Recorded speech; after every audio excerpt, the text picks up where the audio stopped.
But Hoon's different. He's brave enough to try changing the unchangeable. His heart a mix of emotions.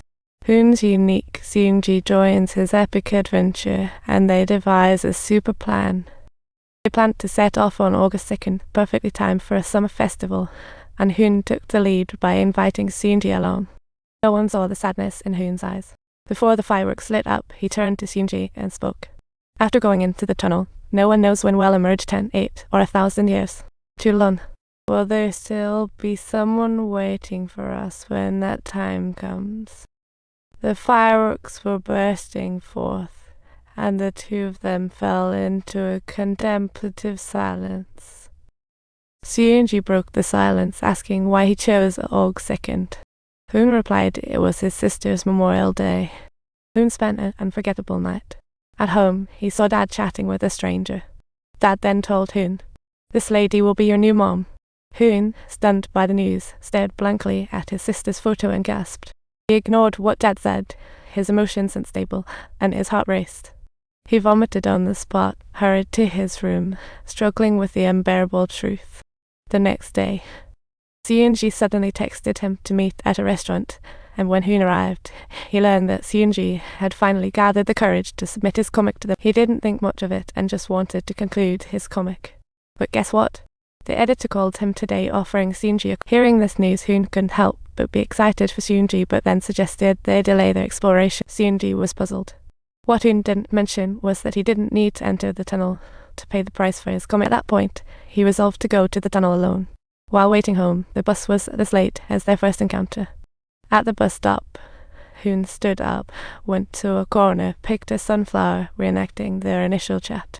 "Mom, is this easy to use? This is just way too inappropriate." They repeated each other's words verbatim, until finally they couldn't help but burst into laughter. "Can I use this, Mom?" "Sure, do teach me." "The name and my cell number. What's happening?" "Fun dreams." Xingzi didn't know it was both their first meet and last farewell.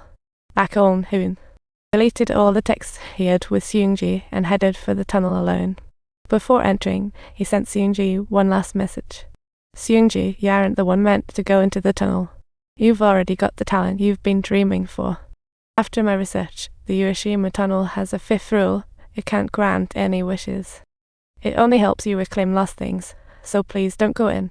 Just keep drawing comics out here. I wish to see your comics as soon as I exit the tunnel." Xingzi sprinted to the tunnel entrance upon receiving the text, but Hoon was nowhere to be seen.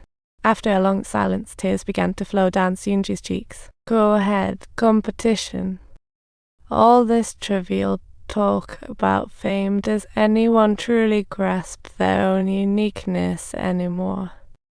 Honestly, no one gives a damn. Regardless of the situation, do not expect too much of yourself. I just want to know if I could walk with Tauzi together. Even if I have to drop this world, so be it."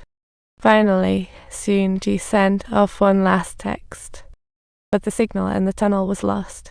He looked at the time inside the tunnel and realized that 4 years had passed outside. Walking towards the end, he still saw no hope.